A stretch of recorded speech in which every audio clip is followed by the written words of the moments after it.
My mother had a talent for making me disappear every Christmas without ever saying the words out loud. I'm Nora Ellison. I'm 34 years old, and by the time I bought a manor in a quiet Vermont town, I had already spent most of my life learning what it felt like to be treated like an afterthought in my own family. For years, December 25th meant the same thing for me: a missing seat at the table, a gift bought in a hurry, if there was one at all, a polite excuse about how everyone thought I was busy, or sleeping, or working, as if I had somehow wandered out of my own place in the family portrait. Last Christmas was the year I finally stopped pretending it was accidental. I drove 5 hours through freezing rain with a trunk full of expensive gifts, only to find the house glowing with warmth, music, and laughter that clearly had no space left for me. When the door opened, I was met with surprise that looked a lot more like irritation.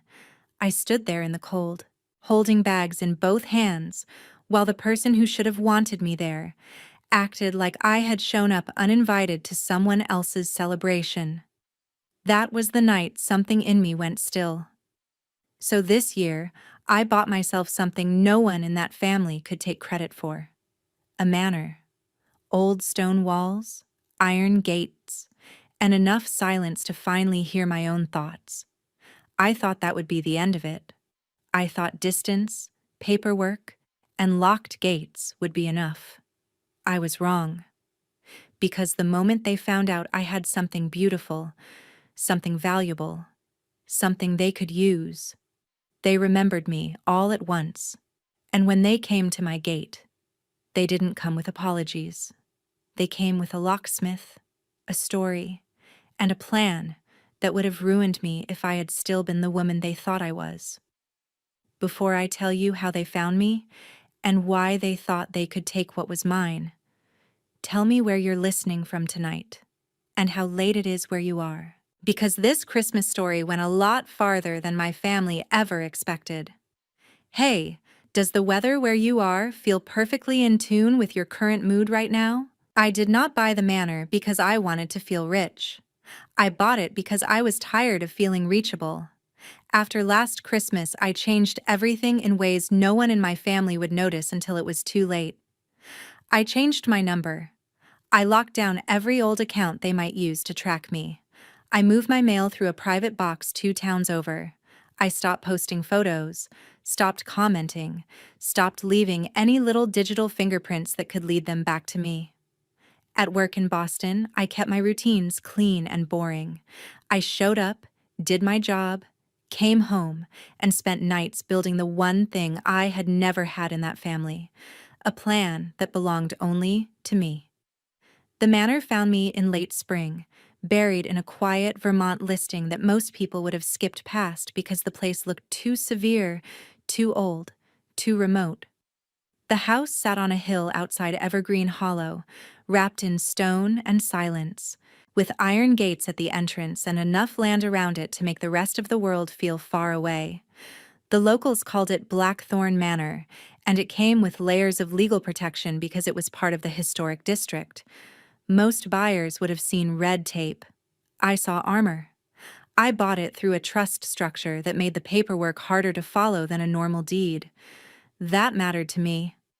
I wanted privacy, but more than that, I wanted distance between my name and anything my family might try to touch. By December, the house was finally mine to live in, even if the title itself sat inside a legal arrangement too boring for most people to understand and too strong for careless liars to get around. 3 days before Christmas, I drove up with a car full of groceries, books, candles, and enough good wine to last a week. I remember standing in the front hall on that first night, listening to the quiet settle over the house like it had been waiting for me. No one interrupting me, no one asking what I had brought for Logan. No one telling me to be patient, to be gracious, to be the bigger person, as if being neglected had always been some moral test I was supposed to pass. For the first time in my life, silence did not feel like punishment. It felt chosen. I walked through every room slowly, trailing my fingertips over old wood and cold stone, and I let myself imagine a Christmas that belonged to me. I lit the library fireplace. I opened a bottle of Cabernet. I sat in a leather chair and watched the flames until I realized something almost embarrassing. I felt safe. That feeling was so unfamiliar that it made me laugh out loud in an empty room. I should have known peace that sharp would never go unchallenged. Because while I was building a life no one in my family had earned the right to enter, someone else had been watching from a distance, waiting for the moment my privacy turned into something they could exploit. I did not know then that my mother had already started asking questions, already started telling people I was isolating myself, already planting the idea that I had become unstable, secretive, difficult. In other words, exactly the kind of woman people stop believing when she says she is in danger. That was always her favorite trick. She never had to hit me or scream at me in public. She just had to tell the story first, and by the afternoon of December 23rd, she was ready to tell another one at my front gate. I heard the engines before I saw the cars. That road led almost nowhere, and no one drove up there by accident, especially not that late in the afternoon with snow starting to come down again. I was in the kitchen filling a glass of water when the sound rolled up the driveway, low and expensive, the kind of sound that announces people who think the world should make room for them. I kept the lights off and moved to the front window. Two dark SUVs came into view, followed by a locksmith van. My first feeling was not fear, it was insult. They had not called, they had not apologized, they had not shown up to say they missed me. They had brought tools. The first door opened and my mother stepped out in a cream wool coat that looked like she had dressed for a holiday photo shoot instead of a trespass. Behind her came my father, Richard Ellison, already wearing the tired expression he used whenever he wanted strangers to think he was the reasonable one. Logan climbed out of the second SUV, talking into his phone, and then started unloading flat-packed display stands and storage bins like he was arriving for a job. That told me more than any speech could have. They were not here to visit. They were here to install themselves. I walked down to the gate and stopped on my side of the bars. My mother smiled at me in that pained, delicate way she used when she wanted an audience to believe she was suffering nobly. "Nora," she said, as if this were all so simple. "Open the gate, sweetheart. It is freezing." I asked the only question that mattered. "How did you find me?" Richard sighed before she could answer, and that alone told me he wanted to enjoy this. "Logan found a tagged flooring photo online," he said. Then he cross-checked the stonework with an old preservation archive. "You really should be more careful." There was something so calm about the way he said that, as if violating my privacy proved I had somehow failed an intelligence test. My mother stepped closer to the bars. "We were worried about you," she said. "Spending Christmas all alone in a place this big is not healthy. We thought family should be together." I almost laughed. Family had never needed to be together when I was the one left outside. Then Logan came forward with a folded document in one hand and a grin that already felt greedy. "Good news," he said. "We solved the space issue." He pressed the paperwork against the gate so I could read it. It was styled like a shared residential use agreement with language about guest wing access, family holiday overflow, event hosting rights, and long-term occupancy protections. At the bottom was a version of my signature close enough to sting. My stomach dropped, not because I believed it would hold up in court, but because I knew immediately what their strategy was.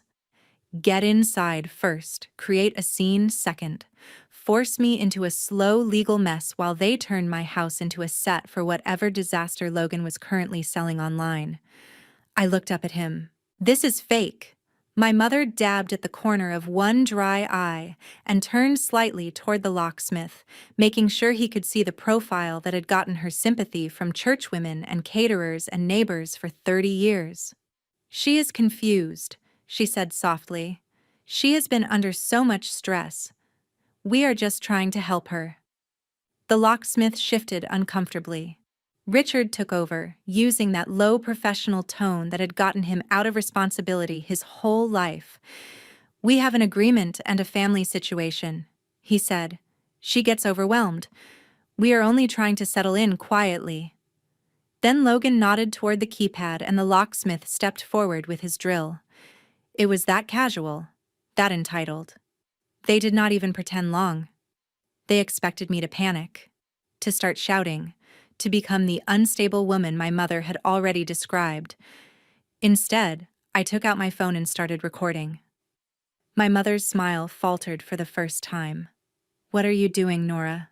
I kept the camera steady on the drill, on the van logo, on Logan's face, on Richard holding the forged paperwork like it was already enough. "Building a timeline," I said, and I swear there was a brief, beautiful second when all three of them looked at me like they had just realized I was no longer the daughter who would stand there begging to be let in. The deputy arrived just as the locksmith put the drill to the gate control box. I had called the moment the tool came out, and for one hopeful second I thought the law might still know the difference between a family and an invasion. But hope has always been the most expensive mistake I make around those people. Deputy Mason Cole was young, cold, and already irritated before he stepped out of his cruiser. He looked from me to the SUVs to the forged document in Richard's hand, and I could see him deciding, almost in real time, how much effort he wanted to spend on what he assumed was a wealthy family argument. My mother moved first, of course. She approached him with the perfect amount of trembling in her voice. "Deputy, thank God," she said. "Our daughter has shut herself away and she is not well. We have been trying to reach her for weeks." Richard handed over the paperwork with a weary expression, meant to imply he had done everything right, and I had forced this unpleasant scene. Logan stood in the background with the bins and rolled his eyes like I was making everyone's life difficult again. I stayed exactly where I was and kept my phone recording at my side. I said my name clearly. I said I was the lawful resident. I said they did not have permission to enter. I said the signature on that agreement was forged. The deputy glanced at the papers, glanced at me, and then made the mistake too many people had made before him. He listened to the calmer liar. My mother lowered her voice and said words I had heard variations of my whole life. She gets like this when she feels rejected. She thinks everything is an attack. Rejected. As if neglect were an emotion I had invented instead of a pattern she had built. The deputy rubbed his jaw and gave me the kind of look that always lands on women who are inconvenient but articulate. "Ma'am, if there is paperwork and a dispute over validity, this may be civil." Civil, as if a fake agreement, a drill, and a planned occupation were just a misunderstanding with good winter coats. Richard seized the opening immediately. "We are not trying to remove her," he said. "We are trying to support family use of the property. Logan needs temporary space for a holiday content business he is launching, and Nora had agreed before she started pulling away again." That was the first time the real motive made itself fully visible. A holiday content business.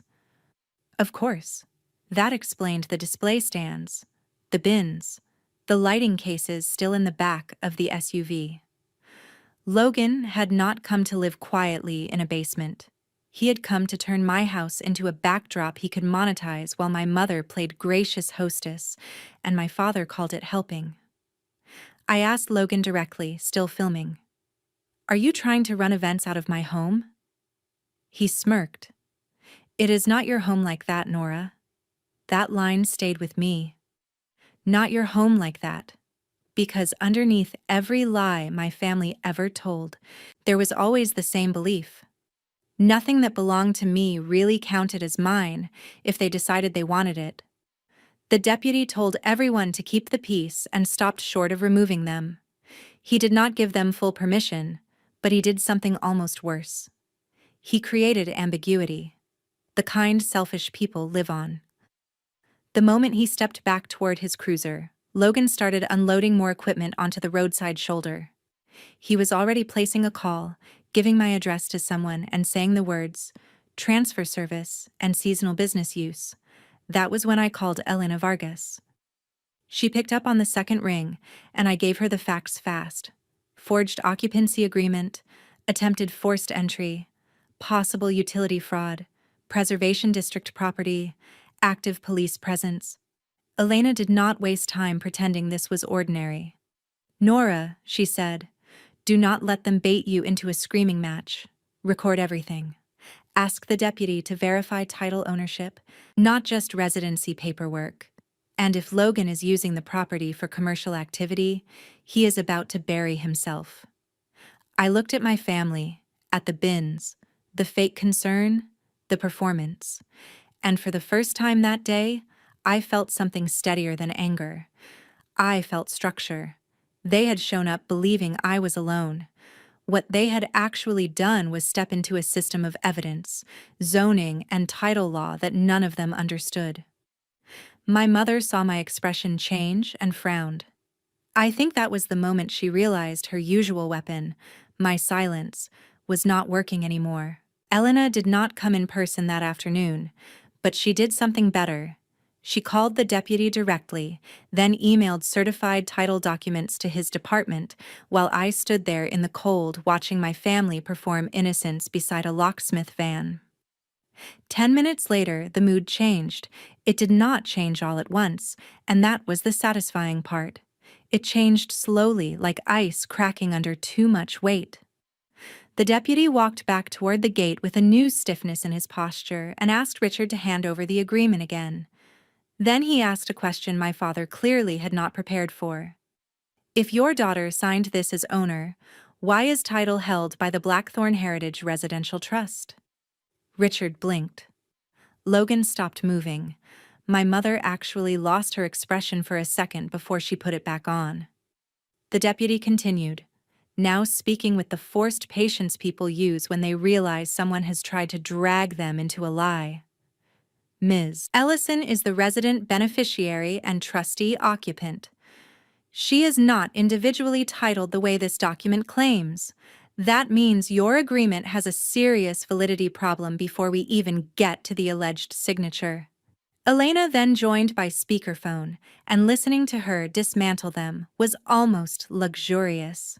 She explained that no one had authority to create private occupancy rights against the trust the way this document attempted. She explained that any planned commercial use in a preservation district without approval would trigger violations.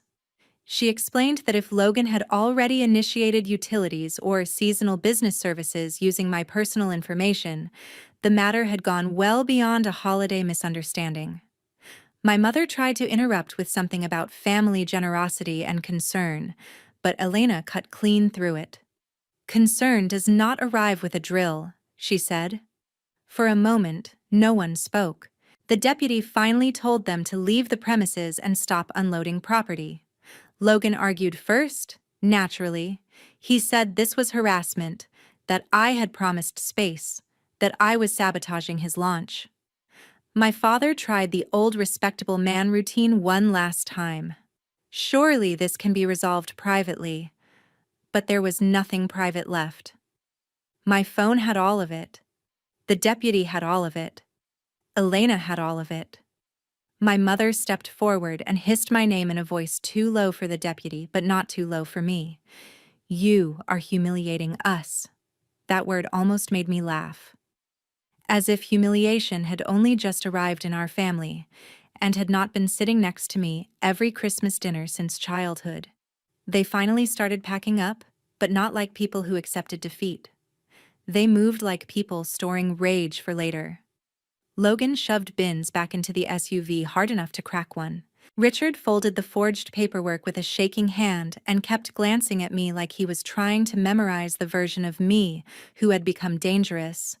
My mother said nothing else to me in front of the deputy, which is how I knew she was already planning the next version of the story.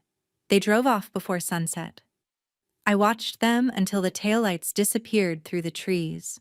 Then I locked the gate and walked back toward the house with the kind of exhaustion that feels chemical. I thought I had won the first round cleanly. I was wrong. Inside, I checked the front camera feed and found static.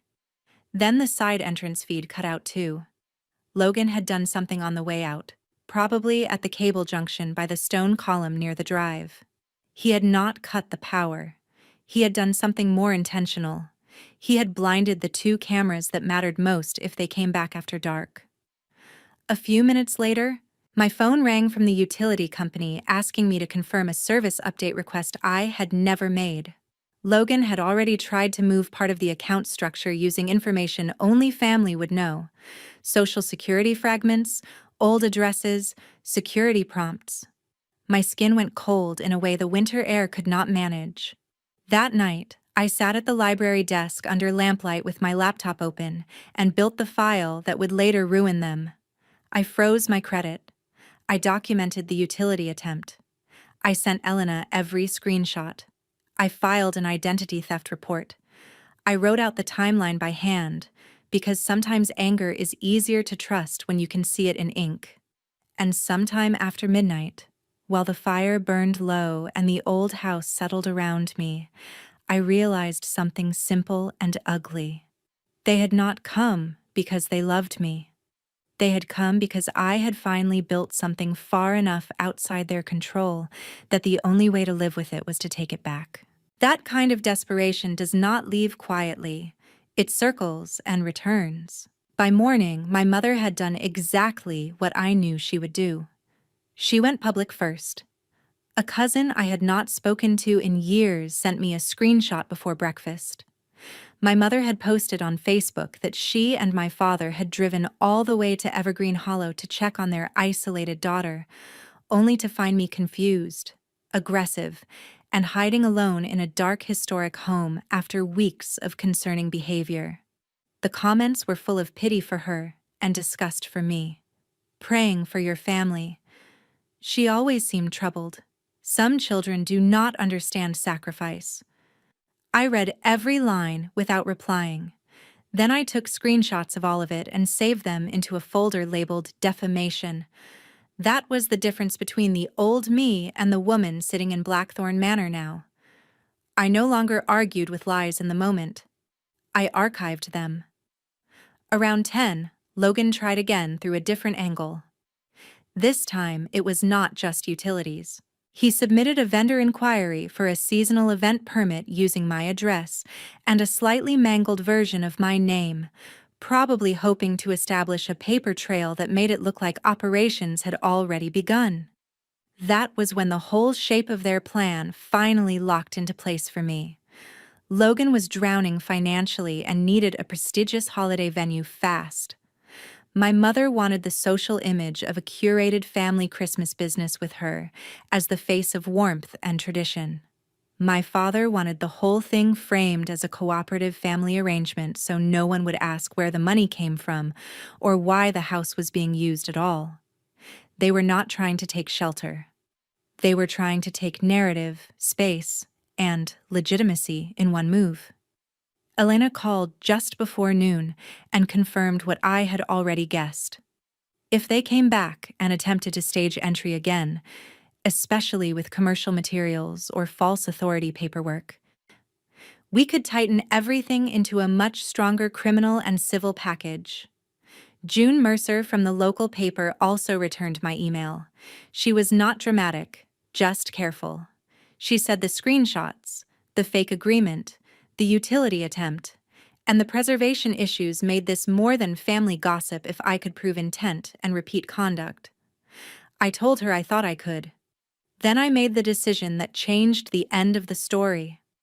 I stopped thinking like a daughter trying to defend her peace and started thinking like an investigator setting conditions. Through Harold Whitmore at the local Heritage Society, I arranged a small Christmas Eve open house under the Trust's permitted residential heritage hospitality guidelines, which were boring enough on paper to sound harmless and powerful enough in practice to place respected witnesses inside the home. No music advertised online, no public blast, just a handful of invited locals, a reporter, my attorney on standby, and a retired locksmith named Caleb Dunn, who knew enough about entry jobs to tell exactly what kind of forced access someone had attempted. The point was not a party. The point was witnesses with credibility my family could not outtalk. By late afternoon on Christmas Eve, the house looked dark from the road on purpose. Curtains drawn, exterior lights off. No sign of life except what you could only notice if you were already watching too closely. Inside, it was different. Lamps glowed low in the library and dining room. Harold and two preservation board members sat with mulled wine discussing plaster restoration in voices so calm it felt surreal. June sat up quietly near the front hall, where she could see and hear everything without becoming the center of it. Caleb stood by the back corridor window with the posture of a man already angry at whatever fool thought old houses were easy to breach.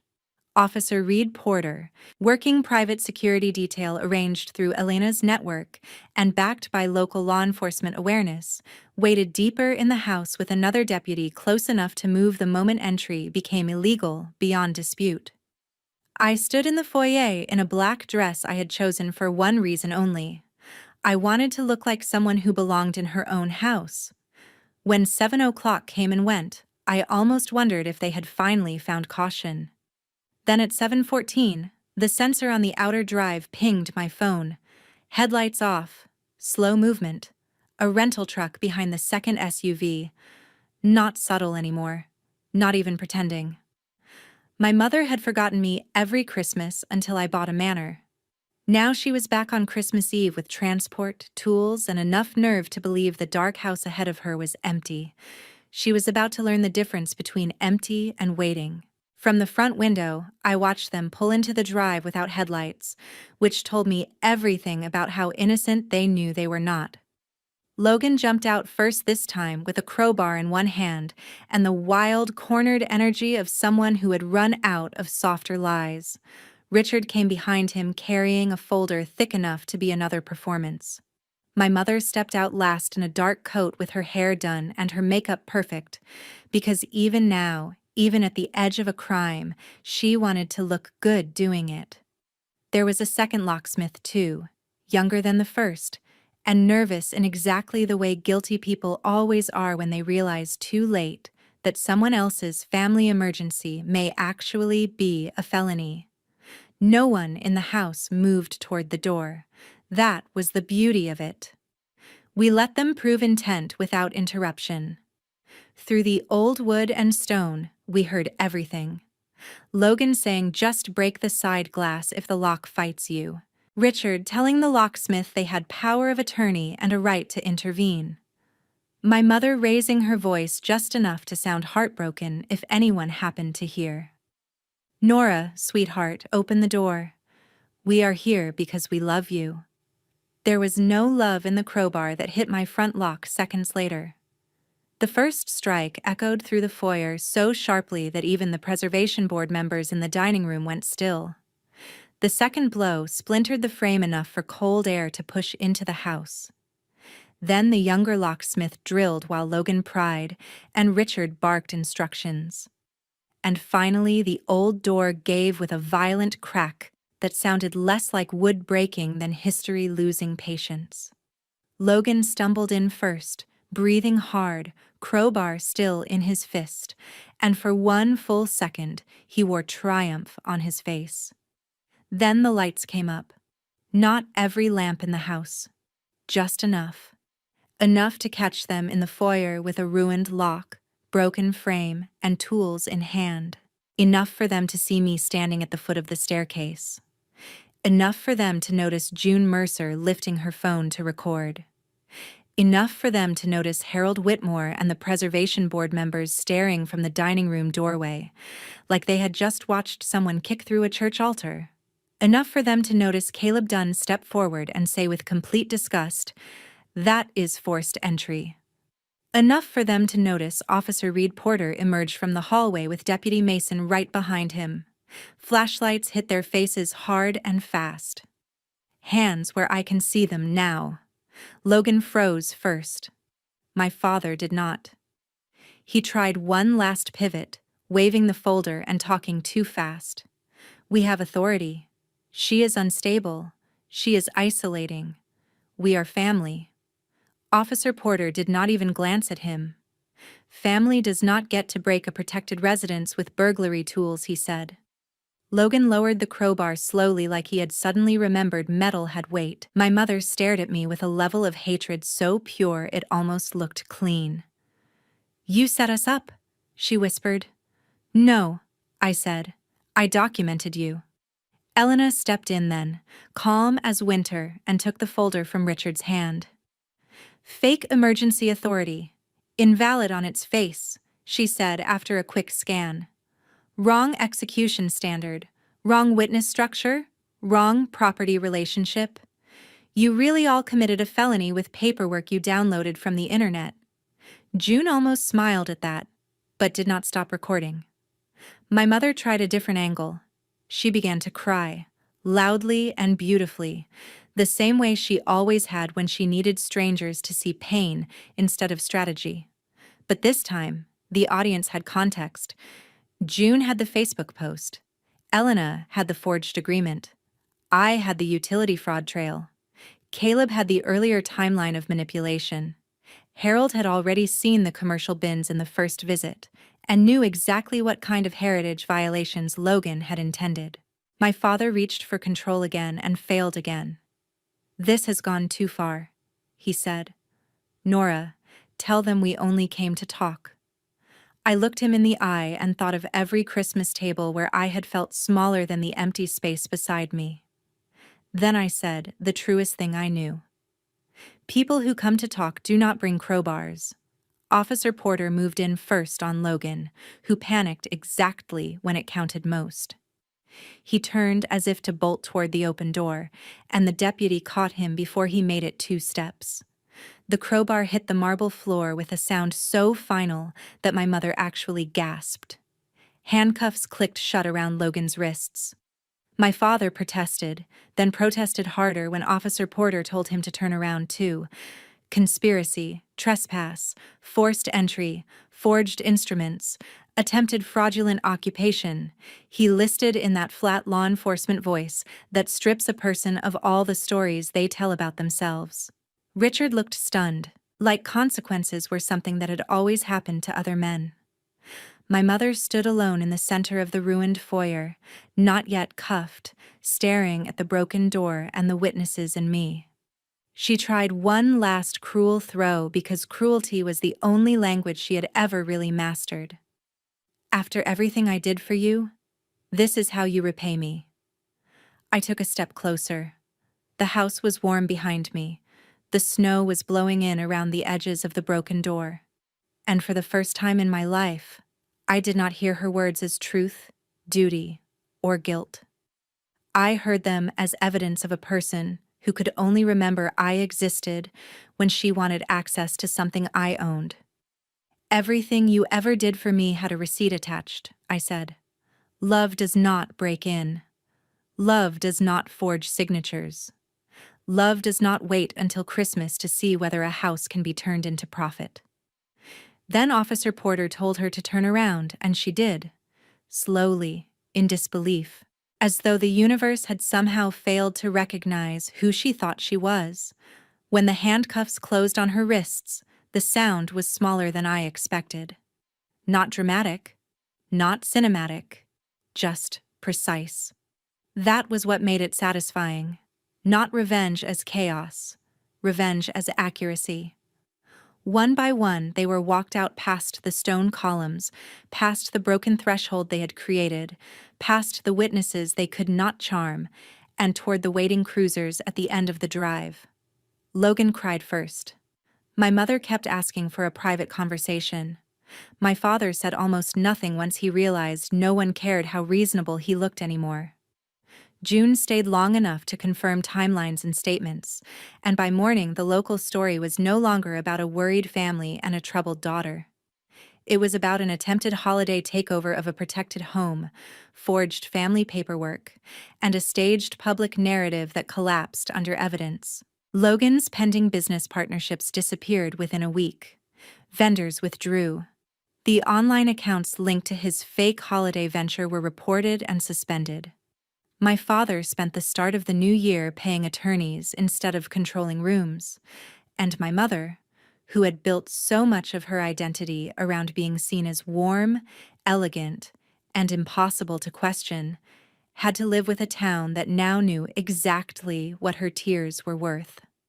Later that night, after the statements were taken and the cruisers were gone and the temporary board was fixed over the broken door, I stood alone by the Christmas tree in the great hall with a glass of wine in my hand and the quiet I had wanted all along finally returning to me.